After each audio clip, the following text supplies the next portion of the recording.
Hi friends, welcome back to joint to success YouTube channel. ಸ್ನೇಹಿತರೆ, ನಾವು ಈ ದಿನ 1857ರ ಭಾರತದ ಪ್ರಥಮ ಸ್ವಾತಂತ್ರ್ಯ ಸಂಗ್ರಾಮ ಇದರ ಬಗ್ಗೆ ತಿಳ್ಕೊತಾ ಹೋಗೋಣ. 1857ರ ಭಾರತದ ಪ್ರಥಮ ಸ್ವಾತಂತ್ರ್ಯ ಸಂಗ್ರಾಮ ಇದು ಬ್ರಿಟಿಷರ ಆಳ್ವಿಕೆಯನ್ನು ಬುಡಮೇಲು ಮಾಡಿದ ಸ್ವಾತಂತ್ರ್ಯ ಸಂಗ್ರಾಮ. ಇದು ಕೇವಲ ಸೈನಿಕ ದಂಗೆಯಾಗಿರದೆ ಭಾರತೀಯ ಜನತೆ ಬ್ರಿಟಿಷರ ವಿರುದ್ಧ ಎಸಗಿದ ಪ್ರಥಮ ಸ್ವಾತಂತ್ರ್ಯ ಸಂಗ್ರಾಮ ಅಂತಲೇ ಹೇಳ್ಬೋದು.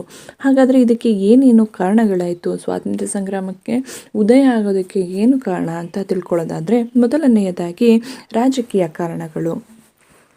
ಲಾರ್ಡ್ ಡಾಲ್ಹೌಸಿ ಜಾರಿಗೆ ತಂದ ದತ್ತು ಮಕ್ಕಳಿಗೆ ಹಕ್ಕಿಲ್ಲ ಎಂಬ ನೀತಿಯಿಂದ ಕಂಗೆಟ್ಟ ನಾಯಕರು.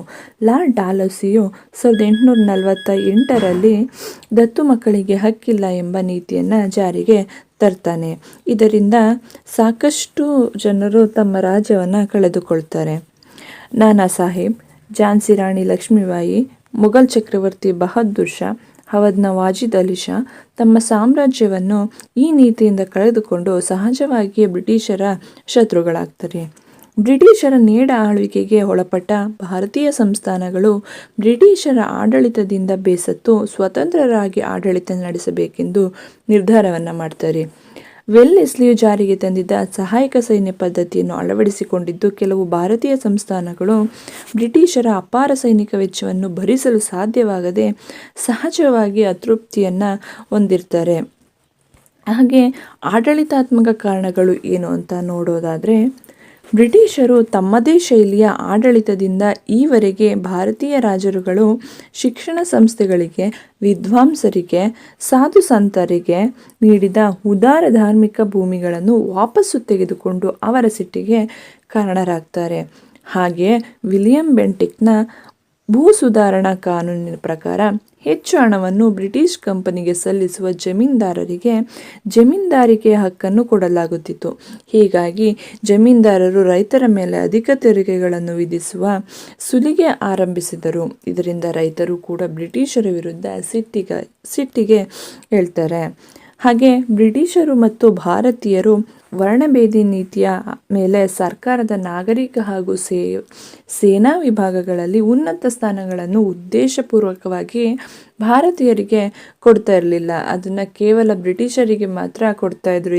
ಏನಂದರೆ ಉನ್ನತ ಸ್ಥಾನಗಳನ್ನು ನಾಗರಿಕ ಹಾಗೂ ಸೇನಾ ವಿಭಾಗಗಳಲ್ಲಿ. ಇದರಿಂದ ಕೂಡ ಭಾರತೀಯರು ಅತೃಪ್ತಿಗೆ ಒಳಗಾಗ್ತಾರೆ.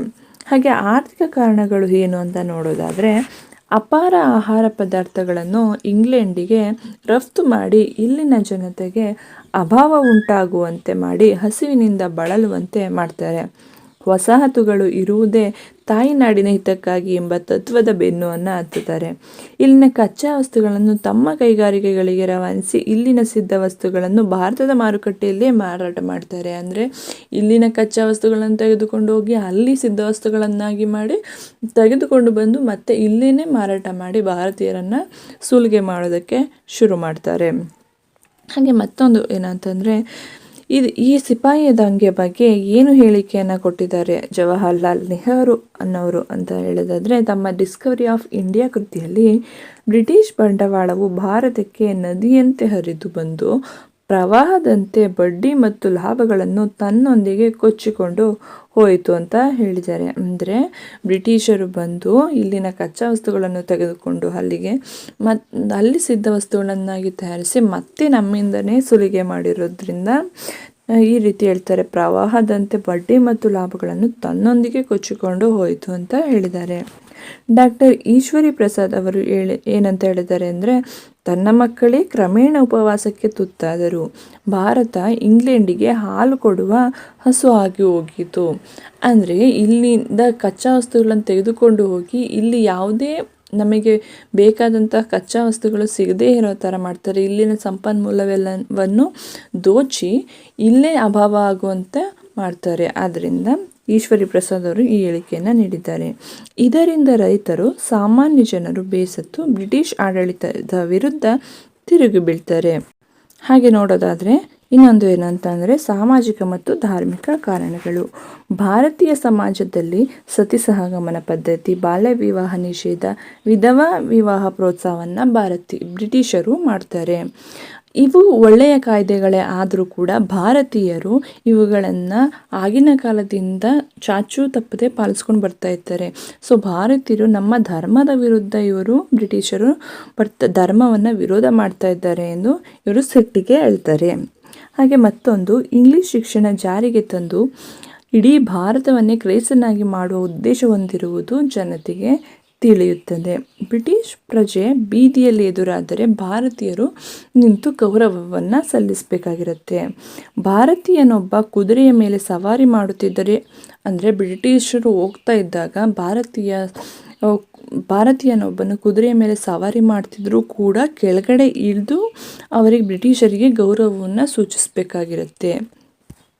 ಇದೆಲ್ಲ ಭಾರತೀಯರಿಗೆ ಸಿಟ್ಟು ಬರುವಂತೆ, ಬ್ರಿಟಿಷರ ವಿರುದ್ಧ ದಂಗೆ ಏಳುವಂತೆ ಪ್ರೇರೇಪಣೆಯನ್ನು ನೀಡ್ತವೆ. ಹಾಗೆ ಸೈನಿಕ ಕಾರಣವನ್ನು ನೋಡೋದಾದರೆ, ಬ್ರಿಟಿಷ್ ಸೈನ್ಯದಲ್ಲಿದ್ದ ಭಾರತೀಯ ಸೈನಿಕರಿಗೆ ಧರ್ಮದ ಆಧಾರದಲ್ಲಿ ತಾರತಮ್ಯವನ್ನು ಮಾಡ್ತಾರೆ ಮತ್ತು ಸಂಬಳ ನೀಡುವುದರಲ್ಲಿ ತಾರತಮ್ಯವನ್ನು ಮಾಡ್ತಾರೆ. ಉನ್ನತ ಹುದ್ದೆಗಳನ್ನು ಬರೀ ಬ್ರಿಟಿಷರಿಗೆ ಮಾತ್ರ ಮೀಸಲಿಟ್ಟು ಕೆಳವರ್ಗದ ಹುದ್ದೆಗಳನ್ನು ನಮ್ಮ ಭಾರತೀಯರಿಗೆ ನೀಡಿರುತ್ತಾರೆ.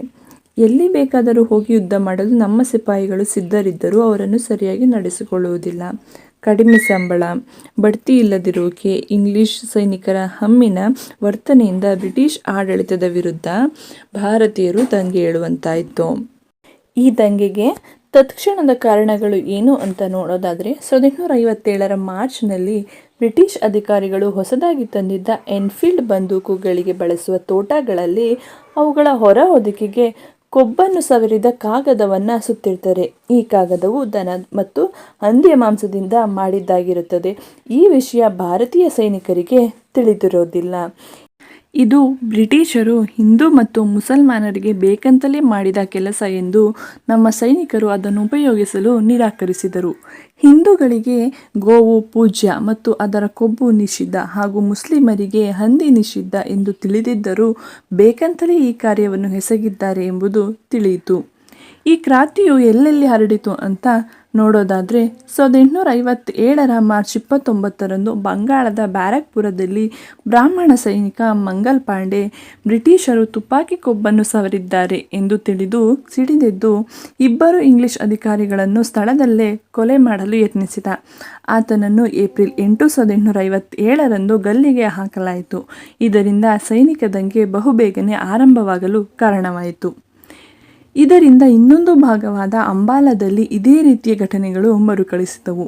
ಕೊಬ್ಬಿನ ಹಂಸದ ಜೊತೆಗೆ ಗೋಧಿ ಹಿಟ್ಟಿನಲ್ಲಿ ಗೋವಿನ ಕೊಬ್ಬನ್ನು ಪುಡಿ ಮಾಡಿ ಅದನ್ನು ಬೆರೆಸಿ ಸೈನಿಕರಿಗೆ ಪೂರೈಸುತ್ತಿದ್ದಾರೆ ಎಂಬ ಗಾಳಿ ಸುದ್ದಿ ಹಬ್ಬಿ ಉತ್ತರ ಭಾರತದ ದೆಹಲಿ, ಕಾನ್ಪುರ, ಲಕ್ನೋ, ಝಾನ್ಸಿ ಮುಂತಾದ ಪ್ರದೇಶಗಳಲ್ಲಿ ಕಾಡ್ಗಿಚ್ಚಿನಂತೆ ಸುದ್ದಿ ಹರಡಿತು. ದೆಹಲಿ, ಕಾನ್ಪುರ, ಲಕ್ನೋ, ಝಾನ್ಸಿ ಮುಂತಾದ ಪ್ರದೇಶಗಳಲ್ಲಿ ಕಾಳ್ಗಿಚ್ಚಿನಂತೆ ಸುದ್ದಿ ಹಬ್ಬಿ ಸೈನಿಕ ಪಡೆ ಬ್ರಿಟಿಷರ ವಿರುದ್ಧ ಸಿಡಿದೆದ್ದಿತು. ಸಿಕ್ಕ ಕಡೆಯಲ್ಲೆಲ್ಲ ಬ್ರಿಟಿಷ್ ಅಧಿಕಾರಿಗಳನ್ನು ಕೊಂದು ಸೈನಿಕರು ದೆಹಲಿಯನ್ನು ವಶಪಡಿಸಿಕೊಂಡರು. ವೃದ್ಧರಾದ ಬಹದ್ದೂರ್ ಶಾನನ್ನು ಚಕ್ರವರ್ತಿಯನ್ನಾಗಿ ಮಾಡಿ ಹಿಂದೂ ಮುಸ್ಲಿಂ ಸೈನಿಕರು ತಮ್ಮ ಸಂತೋಷವನ್ನು ಹಂಚಿಕೊಂಡರು. ಕಾನ್ಪುರದಲ್ಲಿ ಈ ದಂಗೆ ಯಾವ ರೀತಿ ಹರಡಿತು ಅಂತ ನೋಡೋದಾದರೆ, ಕಾನ್ಪುರದಲ್ಲಿ ನೇತೃತ್ವವನ್ನು ನಾನಾ ಸಾಹೇಬ್ ಮತ್ತು ಅವನ ಗೆಳೆಯ ತಾತ್ಯಾ ಟೋಪಿಯು ವಹಿಸಿದ್ದರು. ಕಾನ್ಪುರ ಸಮೀಪದ ಬ್ರಿಟಿಷ್ ಸೇನಾ ರಕ್ಷಣಾ ಕೇಂದ್ರಕ್ಕೆ 3,000 ಸೈನಿಕರೊಂದಿಗೆ ಮುತ್ತಿಗೆ ಹಾಕಿದರು. ಬ್ರಿಟಿಷ್ ಸೈನಿಕರ ಮೇಲೆ ಗುಂಡು ಹಾರಿಸಿ ಕೊಲೆಗೈಯಲಾಯಿತು. ಇದನ್ನು ಕಾನ್ಪುರ ಕಗ್ಗೊಲೆ ಎಂದು ಕರೆಯುತ್ತಾರೆ. ಝಾನ್ಸಿಯಲ್ಲಿ ರಾಣಿ ಲಕ್ಷ್ಮೀಬಾಯಿ, ಮತ್ತೊಂದು ಕಡೆ ತಾತ್ಯಾ ಟೋಪಿ 20,000 ಸೈನಿಕರೊಂದಿಗೆ 1857 ನವೆಂಬರ್ ತಿಂಗಳ ಕೊನೆಗಳಲ್ಲಿ ವಶಪಡಿಸಿಕೊಂಡರು. 1757 ಜೂನ್ 23ರಂದು ಪ್ಲಾಸಿ ಕದನ ಆರಂಭವಾಗಿತ್ತು. ಈಗ 1857 ಜೂನ್ 23ರಂದು ಅದು ಕೊನೆಗೊಳ್ಳುತ್ತದೆ. ಬ್ರಿಟಿಷ್ ಆಡಳಿತವನ್ನು ಶತಮಾನ ಮಾತ್ರ, ಅಂದರೆ 100 ವರ್ಷಗಳು ಮಾತ್ರ ಎಂದು ಸಿಪಾಯಿಗಳು ನಂಬಿದ್ದರು. ಬ್ರಿಟಿಷರ ಹೊಸ ಸೇನಾ ತುಕಡಿಗಳಿಂದ ಮತ್ತು ಅವರಲ್ಲಿದ್ದ ಅತ್ಯಾಧುನಿಕ ಆಯುಧಗಳಿಂದ ಸಿಪಾಯಿಗಳನ್ನು ಕೊಲ್ಲಲಾಯಿತು. ನಾನಾ ಸಾಹೇಬ್ ದಾಳಿಗೆ ಹೆದರಿ ನೇಪಾಳದ ಗಡಿಯಲ್ಲಿರುವ ಗೋರಾರಣ್ಯದಲ್ಲಿ ಹೊಕ್ಕು ತಲೆಮರೆಸಿಕೊಂಡ. ತಾತ್ಯಾ ಟೋಪಿ ಯುದ್ಧವನ್ನು ಮುಂದುವರಿಸಿ ಕೆಲಕಾಲ ಕಾನೂನನ್ನು ತನ್ನ ಹತೋಟಿಯಲ್ಲಿಟ್ಟುಕೊಂಡು ರಾಣಿ ಲಕ್ಷ್ಮೀಬಾಯಿ ಜೊತೆಗೂಡಿ ಬ್ರಿಟಿಷರ ವಿರುದ್ಧ ಹೋರಾಡುತ್ತಿದ್ದ. ಆದರೆ ಬ್ರಿಟಿಷರು ತಾತ್ಯಾ ಟೋಪಿಯನ್ನು ಸಂಪೂರ್ಣವಾಗಿ ಸೋಲಿಸಿ 1859 ಏಪ್ರಿಲ್ 9ರಂದು ನೇಣು ಹಾಕಲಾಯಿತು. ರಾಣಿ ಲಕ್ಷ್ಮೀಬಾಯಿ ಹೋರಾಡುತ್ತಲೇ ಜೂನ್ 18, 1858ರಲ್ಲಿ ವೀರಮರಣ ಹೊಂದಿದರು. ಅಲ್ಲಿಗೆ ಭಾರತ ಸ್ವಾತಂತ್ರ್ಯ ಸಂಗ್ರಾಮ ಕೊನೆಗೊಂಡಿತು. ಈ ಕ್ರಾಂತಿಯ ವಿಫಲತೆಗೆ ಕಾರಣಗಳು ಏನೇನು? ಇಷ್ಟು ದಂಗೆಗಳು ಎದ್ದಿದ್ದರೂ ಕೂಡ ಈ ಕ್ರಾಂತಿಯು ವಿಫಲತೆಯನ್ನು ಹೊಂದಿರುತ್ತೆ. ಅದಕ್ಕೆ ಕಾರಣಗಳು ಏನೇನು ಅಂತ ನೋಡೋದಾದರೆ, ರಾಷ್ಟ್ರೀಯತೆ ಕಿಡಿಯಲ್ಲಿ ಜನರಲ್ಲಿ ಬೆಳೆದಿರಲಿಲ್ಲ. ಅಂದರೆ ಇದು ಕೇವಲ ರಾಜಮನೆತನಗಳಿಗೆ ಮಾತ್ರ ಸೀಮಿತವಾಗಿತ್ತು. ಸಾಮಾನ್ಯ ಜನರು ಈ ದಂಗೆಯಲ್ಲಿ ಭಾಗವಹಿಸಿರಲಿಲ್ಲ. ನಾವೆಲ್ಲ ಒಂದೇ ಎಂಬ ಭಾವನೆ ಇರುವುದೇ ಸೋಲಿಗೆ ಪ್ರಥಮ ಕಾರಣ. ಎಲ್ಲರೂ ತಮ್ಮ ತಮ್ಮ ಸ್ವಾರ್ಥಕ್ಕೆ ಹೋರಾಡಿದರೆ ಹೊರತು ನಾವೆಲ್ಲ ಒಂದೇ ಎನ್ನುವ ಭಾವನೆ ಆ ರಾಜರುಗಳಲ್ಲಿ ಇರಲಿಲ್ಲ. ಇದು ಕೂಡ ಸೋಲಿಗೆ ಒಂದು ಕಾರಣವಾಗಿದೆ. ಕ್ರಾಂತಿಯ ಕಿಡಿ ಕೇವಲ ಭಾರತದ ಉತ್ತರ ಭಾಗದಲ್ಲಿ ಮಾತ್ರ ಇತ್ತು. ಈ ದಂಗೆಯ ಕ್ರಾಂತಿಯ ಕಿಡಿ ಕೇವಲ ಉತ್ತರ ಭಾರತದಲ್ಲಿ ಮಾತ್ರ ಇತ್ತು ಹೊರತು ದಕ್ಷಿಣ ಭಾರತದ ಕಡೆ ಯಾವುದೇ ದಂಗೆಗಳು ಆಗಲಿಲ್ಲ. ಸೊ ಇದು ಕೂಡ ಈ ದಂಗೆಯ ವಿಫಲತೆಗೆ ಒಂದು ಕಾರಣವಾಗಿದೆ. ನರ್ಮದಾ ನದಿಯ ದಕ್ಷಿಣ ಪ್ರಾಂತ್ಯದ ಕಡೆಗೆ ದಂಗೆ ಹೋಗಿರಲಿಲ್ಲ. ದಂಗೆಯಲ್ಲಿ ಭಾಗವಹಿಸಿದ ಒಂದೊಂದು ಗುಂಪು ತನ್ನದೇ ಆದ ಧ್ಯೇಯ, ವಿಭಿನ್ನ ಉದ್ದೇಶಗಳನ್ನಿಟ್ಟುಕೊಂಡು ಹೋರಾಡಿತೇ ಹೊರತು ಏಕ ಉದ್ದೇಶವಿರಲಿಲ್ಲ. ಬ್ರಿಟಿಷರ ಆಧುನಿಕ ಶಸ್ತ್ರಾಸ್ತ್ರಗಳನ್ನು ಕಂಡು ಕೆಲವು ನಾಯಕರು ಪ್ರಾಣ ಭಯದಿಂದ ಬೆಂಬಲ ನೀಡಲಿಲ್ಲ.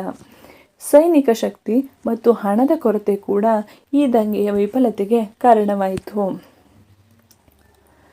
ಟೆಲಿಗ್ರಾಫ್ ಮತ್ತು ಅಂಚೆ ವ್ಯವಸ್ಥೆಯಿಂದ ಬ್ರಿಟಿಷರು ಸಂಪರ್ಕ ಸಾಧನಗಳ ಮೂಲಕ ತಮ್ಮ ಸೈನಿಕರನ್ನು ಹೆಚ್ಚುಪಡಿಸಿ ಗಲಭೆಯನ್ನು ನಿಯಂತ್ರಿಸಿದರು. ಮೊಘಲ್ ಚಕ್ರವರ್ತಿ ಬಹದ್ದೂರ್ ಶಾನನ್ನು ಸೆರೆ ಹಿಡಿದು ಆತನ ಎದುರು 2 ಮಕ್ಕಳು ಮತ್ತು ಮೊಮ್ಮಕ್ಕಳನ್ನು ಗುಂಡು ಹಾಕಿಕೊಂಡು ಜನರಲ್ಲಿ ಆತಂಕವನ್ನು ಸೃಷ್ಟಿಸಿದರು.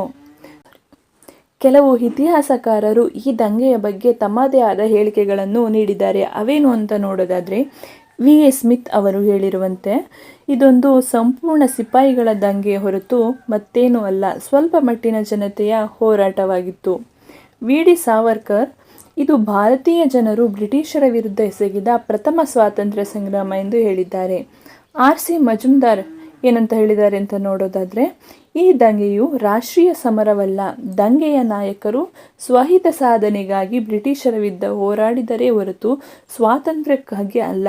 ಇಂತಹ ಹೋರಾಟವನ್ನು ರಾಷ್ಟ್ರೀಯ ಸ್ವಾತಂತ್ರ್ಯ ಹೋರಾಟ ಎಂದು ಕರೆಯಲಾಗುವುದಿಲ್ಲ ಎಂದು ಹೇಳಿದ್ದಾರೆ. ಈ ಕ್ರಾಂತಿಯ ಪರಿಣಾಮಗಳು ಏನೇನು ಅಂತ ನೋಡೋದಾದರೆ, ಭಾರತದ ಆಡಳಿತ ನಿರ್ವಹಣೆ ಬ್ರಿಟಿಷ್ ಚಕ್ರವರ್ತಿಯ ಅಧೀನಕ್ಕೆ ಒಳಪಟ್ಟಿತು. ಈಸ್ಟ್ ಇಂಡಿಯಾ ಕಂಪನಿಯ ಆಳ್ವಿಕೆ ಅಂತ್ಯವಾಗುತ್ತೆ. 1857 ಆಗಸ್ಟ್ 2ರಂದು ಬ್ರಿಟಿಷ್ ಸರ್ಕಾರ ಕಾಯ್ದೆಯನ್ನು ಜಾರಿಗೆ ತಂದು ಭಾರತದ ಆಡಳಿತ ನೋಡಿಕೊಳ್ಳಲು 15 ಜನರನ್ನೊಳಗೊಂಡ ಸಮಿತಿಯನ್ನು ರಚಿಸಲಾಗುತ್ತೆ. ಭಾರತದ ಗವರ್ನರ್ ಜನರಲ್ ಬ್ರಿಟಿಷ್ ಚಕ್ರವರ್ತಿಯ ಪ್ರತಿನಿಧಿಯಾಗಿದ್ದು ಆತನನ್ನು ಭಾರತದ ವೈಸ್ರಾಯ್ ಎಂದು ಕರೆಯಲಾಯಿತು. ಬ್ರಿಟಿಷ್ ಸಾಮ್ರಾಜ್ಯಕ್ಕೆ ನಿಷ್ಠರಾದ ಸಿಪಾಯಿಗಳನ್ನು ಮಾತ್ರ ಸೇನೆಗೆ ನೇಮಿಸಿಕೊಳ್ಳಲು ಆರಂಭಿಸಲಾಯಿತು. ಸೈನಿಕರಿಗೆ ದೇಶೀಯ ಪತ್ರಿಕೆಗಳು ದೊರೆಯುವಂತೆ ನೋಡಿಕೊಳ್ಳಲಾಯಿತು. ಶಸ್ತ್ರಾಸ್ತ್ರ ಕಾಯ್ದೆ ಜಾರಿಗೆ ತಂದು ಭಾರತೀಯರು ಶಸ್ತ್ರಾಸ್ತ್ರಗಳನ್ನು ಬಳಸಲು ಕಠಿಣ ನಿರ್ಬಂಧಗಳನ್ನು ಹೇರಲಾಯಿತು. ಇದರಿಂದ ಇಡೀ ಭಾರತವನ್ನೇ ನಿಶಸ್ತ್ರೀಕರಣಗೊಳಿಸಲಾಯಿತು. ಭಾರತೀಯ ಕಷ್ಟ ನಷ್ಟಗಳನ್ನು ನೋಡಿಕೊಳ್ಳಲು ರಾಣಿ ವಿಕ್ಟೋರಿಯಾ ಘೋಷಣಾ ಪತ್ರವನ್ನು ಹೊರಡಿಸಿ ಭಾರತೀಯರ ಮುಂದಿನ ಸಂವಿಧಾನ ಸುಧಾರಣೆ ಬೆಳವಣಿಗೆಗಳಿಗೆ ಮ್ಯಾಗ್ನಾ ಕಾರ್ಟಾ ಬಂದಿತು. 1857ರ ವಿಕ್ಟೋರಿಯಾ ರಾಣಿಯ ಘೋಷಣಾ ಪತ್ರದಲ್ಲಿ ಏನಿತ್ತು ಅಂತ ನೋಡೋದಾದರೆ, ಭಾರತದ ಪ್ರತಿಯೊಂದು ಆಡಳಿತವು ರಾಣಿಯ ಹೆಸರಲ್ಲಿ ನಡೆಯಬೇಕು, ಎಲ್ಲ ಆದಾಯವು ರಾಣಿಯ ಹೆಸರಿಗೆ ಸಂದಾಯವಾಗಬೇಕು ಮತ್ತು ಖರ್ಚಿನ ಬಾಬ್ತುಗಳು ರಾಜ್ಯ ಕಾರ್ಯದರ್ಶಿಯ ನಿಯಂತ್ರಣದ ಮೂಲಕ ನಡೆಯಬೇಕು. 15 ಜನರ ಕೌನ್ಸಿಲನ್ನು ರಚನೆ ಮಾಡಿ ಅದರ ಅಧ್ಯಕ್ಷ ಸ್ಥಾನವನ್ನು ಸೆಕ್ರೆಟರಿ ಆಫ್ ಸ್ಟೇಟ್ಗೆ ನೀಡಿದರು. ಈ ಕೌನ್ಸಿಲ್ಗೆ ಪ್ರಾಂತ್ಯಗಳ ಗವರ್ನರ್ಗಳನ್ನು ಲೆಫ್ಟಿನೆಂಟ್ ಗವರ್ನರ್ಗಳನ್ನು ನೇಮಿಸುತ್ತಾರೆ. ಭಾರತದ ಗವರ್ನರ್ಗಳು ಅಡ್ವೊಕೇಟ್ ಜನರಲ್ಗಳನ್ನು ನೇಮಿಸುವ ಅಧಿಕಾರ ಇಂಗ್ಲೆಂಡ್ ರಾಣಿಗೆ ಸೇರಿತು. ಭಾರತದ ಕಾಲ್ದಳ ನೌಕಾದಳಗಳು ಮಹಾರಾಣಿಯ ಅಧೀನದಲ್ಲಿ ಬಂದವು. ಭಾರತದ ಬೆಳವಣಿಗೆಯಲ್ಲಿ ಹೊಸ ಯುಗವನ್ನು ಆರಂಭಿಸಿದಂತಾಯಿತು. ಭಾರತದ ಸಂವಿಧಾನಕ್ಕೆ ಒಂದು ನಿರ್ದಿಷ್ಟ ಸ್ವರೂಪವನ್ನು ನೀಡಿದ ಕಾಲವಿದು. ಈ ದಂಗೆಯ ಪ್ರಮುಖ ನಾಯಕರು ದೆಹಲಿಯಿಂದ ಬಹದ್ದೂರ್ ಶಾ ಮತ್ತು ಜನರಲ್ ಭಕ್ತ್ ಖಾನ್, ಕಾನ್ಪುರದಿಂದ ನಾನಾ ಸಾಹೇಬ್ ತಾಂತ್ಯಾ ಟೋಪಿ, ಅಜಿಮುಲ್ಲಾ ಖಾನ್, ಝಾನ್ಸಿಯಿಂದ ರಾಣಿ ಲಕ್ಷ್ಮೀಬಾಯಿ, ಲಕ್ನೋಯಿಂದ ಬೇಗಂ ಹಜರತ್ ಮಹಲ್ ಮಗ ಖಾದಿರ್, ಫೈಜಾಬಾದ್ ಇಂದ ಮೌಲ್ವಿ ಅಹಮದುಲ್ಲಾ, ಬರೇಲಿಯಿಂದ ಖಾನ್ ಬಹದ್ದೂರ್ ಖಾನ್, ಬಿಹಾರದಿಂದ ಕುನ್ವರ್ ಸಿಂಗ್. ರಾಣಿ ಲಕ್ಷ್ಮೀಬಾಯಿಯ ಜನಪ್ರಿಯ ಹೆಸರು ಮನು. ಇವಳು 1842ರಲ್ಲಿ ರಾಜ ಗಂಗಾಧರವನ್ನು ಮದುವೆಯಾಗಿದ್ದರು. ಇದಿಷ್ಟು 1857ರ ಪ್ರಥಮ ಸ್ವಾತಂತ್ರ್ಯ ಸಂಗ್ರಾಮದ ವಿಷಯ ಆಗಿರುತ್ತೆ. ನಿಮಗೆ ಈ ಮಾಹಿತಿ ಇಷ್ಟ ಆಗಿದ್ದರೆ ನಮ್ಮ ಚಾನಲ್ಗೆ ಲೈಕ್ ಮಾಡಿ, ಹಾಗೆ ಸಬ್ಸ್ಕ್ರೈಬ್ ಆಗಿ. ನಿಮ್ಮ ಅನಿಸಿಕೆ ಅಭಿಪ್ರಾಯಗಳನ್ನು ಕಮೆಂಟ್ ಮಾಡಿ ತಿಳಿಸಿ. Thank you for watching.